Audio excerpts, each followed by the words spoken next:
Welcome to this week's episode of Coffee with the Journalist, brought to you by OnePitch. Are you curious how OnePitch can help you find relevant journalists to pitch, including some of the guests on this podcast? Head to our website at onepitch.co to learn more. Our guest today on the podcast is Kathryn Lundstrom. She is the sustainability editor at Adweek, where she covers marketing and advertising news through a climate lens. During the episode, Kathryn talks about the types of people and companies she's looking to speak with, why pitches that use plain language are best, where you should actually be sending guest articles, and more. Let's hear from Kathryn now.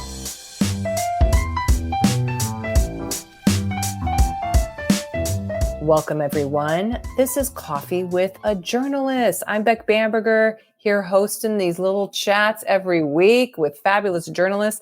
Today with us is the sustainability editor of Adweek, Kathryn Lundstrom, and she's going to tell us all about what she's looking for with pitches, what she's not looking for with pitches, and what bugs the crap out of her probably with publicists. So I'm so glad to have you here, Kathryn, live from Austin. Welcome, welcome. Thanks for being here.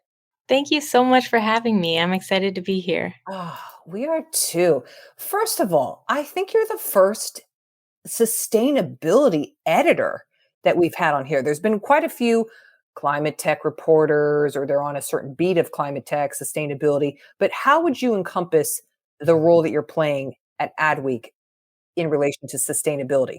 Yeah, so we're hyper-focused on the needs of the marketing and advertising community. So I see my position as kind of looking at all the sustainability-related work that happens in that space. So that's, brand communications around sustainability efforts and climate work, and how agencies are working with them to build out, agencies are often building out sustainability teams these days to better help their clients meet the goals that they've set for themselves. So I'm kind of covering all of that. There's a lot of action in the space. Quite. Yeah, got my work cut out for myself.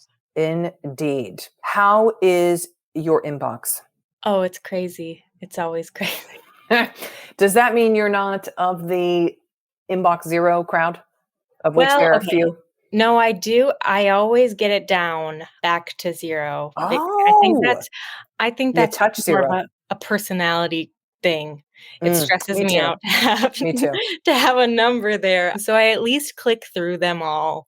I skim them all. Well, I skim the subject lines at least, and try to filter like what is relevant and deserves a skim, what deserves like an actual response, and what I can kind of just breeze past. So not an open for everyone, if I'm hearing you correctly, but a skim to then see if you open it. Would that be fair? I do open them because that's what makes the number go away. Oh, that's right. That's the old hack. Okay, so you're in the club, the rare club, I'd say also, of you open every single one. Wow. Yeah. Congrats on that. How often do you do that a day? I spend a good amount of time in the morning getting through the first slew of emails. And then I'd say like once an hour, depending on like what I'm waiting for. Like if I'm specifically waiting for an email, then I'm looking at everyone as they come in. And if I'm kind of focused and working on writing something up, heads down on a bigger piece, then it might be every hour or two that I check back in, kind of like take a break from my work and go through the new ones that came in. Okay. So you got a good cadence of keeping the management of your inbox. Yeah. Solid. I Very hope good. So. Yes. No, you're light years ahead of other people I've talked with on here, as many people will know if they've listened for a long time. So, okay. So then I know you open, as you're just mentioning, hey, every single email that comes through, but what delights you in a subject line where you're like, ooh, can't wait to read that one? So I was thinking about this and trying to think about what would be actually helpful, because I was sometimes it's like just the like kismet of like working on something and then having a relevant pitch come in as I'm working on it. That's like what's wonderful. Right? I'm like, I really need an expert on the FTC green guides. And then I get an email pitch that's like, expert on FTC green guides. Then I'm like, oh my God, amazing. Like, this is perfect. But that doesn't happen that often. It does once in a while. But yeah, I think the things that really catch my eye usually are like data, because I feel like this space I feel like that's kind of a reliable hit for our readers, maybe. Like people want more data and But more what research kind? to back What? up their What? sustainability work. Yeah. So What kind of data, though? I feel like everyone wants data, but not if it's totally. spaghetti. Yeah, yeah, no, and that's fair, because there is like when I get to like the fourth or fifth report on the same exact topic, like that Gen Z wants to buy more sustainably or whatever, that stops being relevant after a certain point, you know? So I guess I mean, marketers are interested in how people are engaging with topics around sustainability, right? So there's kind of a wide range of things that are relevant, but it does have to kind of have something a little bit new. I mean, like Morning Consult pitched me something recently that was on like how often Gen Z are using plastic water bottles despite their like leanings towards more sustainable lifestyles. And so stuff like that can be interesting. I didn't end up writing about that one, but that one caught my eye when it came in. Okay. And for the actual then pitch, so a pitch that you're like, yes, now I want to respond. What does such a pitch include? Yeah, I was trying to think about this again. Like, Yeah. so the reports that are really relevant to what I'm working on I always look through those. And then like connections to sources that I really want to talk to. Obviously, those are also very interesting. But I feel like if it's not a person or a company that I'm familiar with, in that first pitch, it's so helpful to have in plain language what that company is and what it does. I feel like, especially in this kind of wonky climate space, I often get these pitches where it's like, this company with this goofy name with too many consonants is revolutionizing XYZ using technology, like stuff that it's so vague in like the jargon Yeah. that it's like impossible to tell without doing a good amount of legwork what it is. Yeah. And so and I understand that like sometimes that like wording is something that's decided at a certain level, but man, it's really helpful to just have a plain language. This is what they do. This is this is what they do for their clients. This is what they do for, marketers. This is what they do for brands, like something like, how am I going to have to explain that to readers, because that's going to require some translation already. So plain language is awesome. Plain language, plus. Today's interview will continue after this brief message brought to you by OnePitch. Are you curious to see the unique ways OnePitch helps PR professionals and marketers pitch journalists? Head to onepitch.co to learn about our new OnePitch score and see how easy it is to find the right journalist to pitch your news to. Sign up for your free account today. Now, back to today's episode. Okay, exclusives, embargoes, do you like?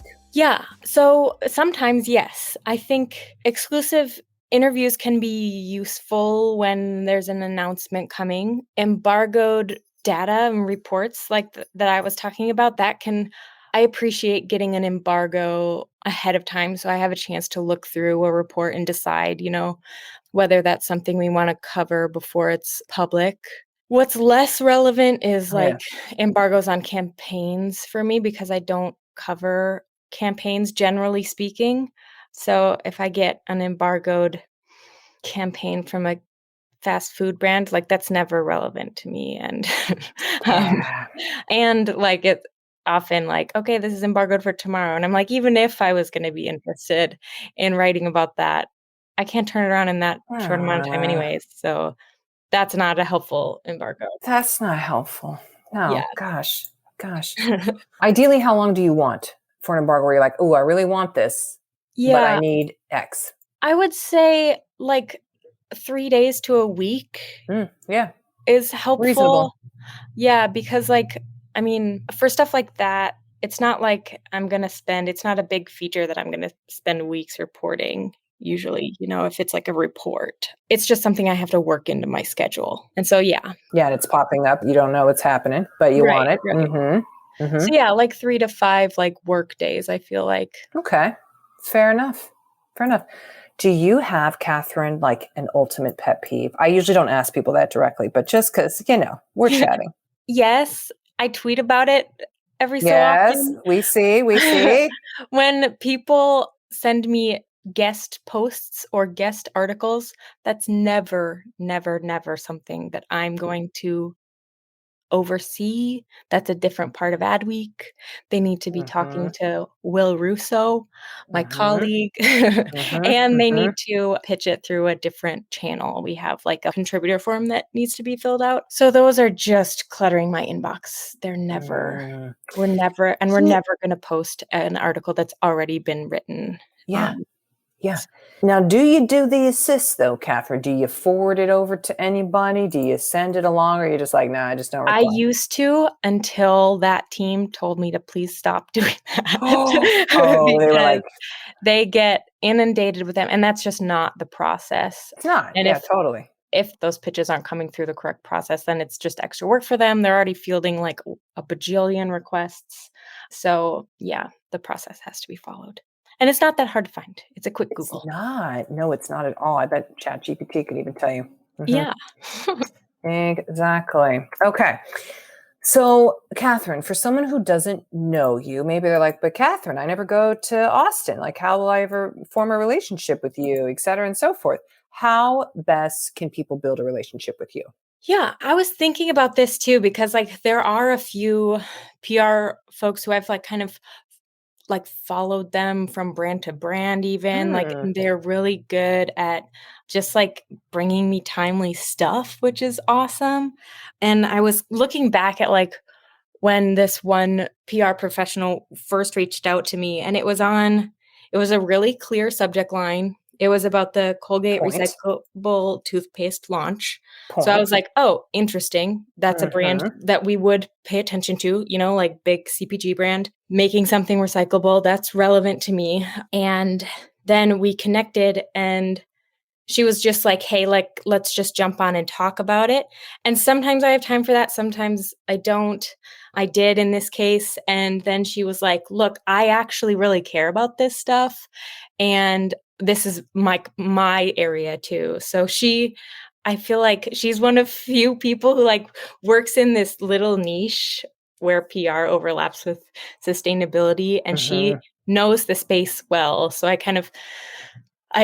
trust her instinct when she brings me pitches now, which is rare, but really cool when it works. Oh, that is great. Do you want to name that person, by the way? Give them just a sure. shout out. Yeah, that's Lauren Dom. She works for EPCM. Hey, we love a publicist shout out. Okay. Okay, Kathryn, I have a quick rapid fire question series. Okay. And I'll give you the prompt and you tell us what the answer is. Sound okay. Good? Here we go. Video or phone interview? I could go either way. It's more what other people are more comfortable with, but I'm happy with phone all of the time. I mean, we don't need to be putting makeup on before we do this. Okay. Yeah, that's true. Virtually. Bullet points or paragraphs? Bullet points. Short or long pitches? Medium. Short. Medium. Okay, on the short end. On the short end. Okay. Short end of medium. Got you. Images attached or Dropbox zip file?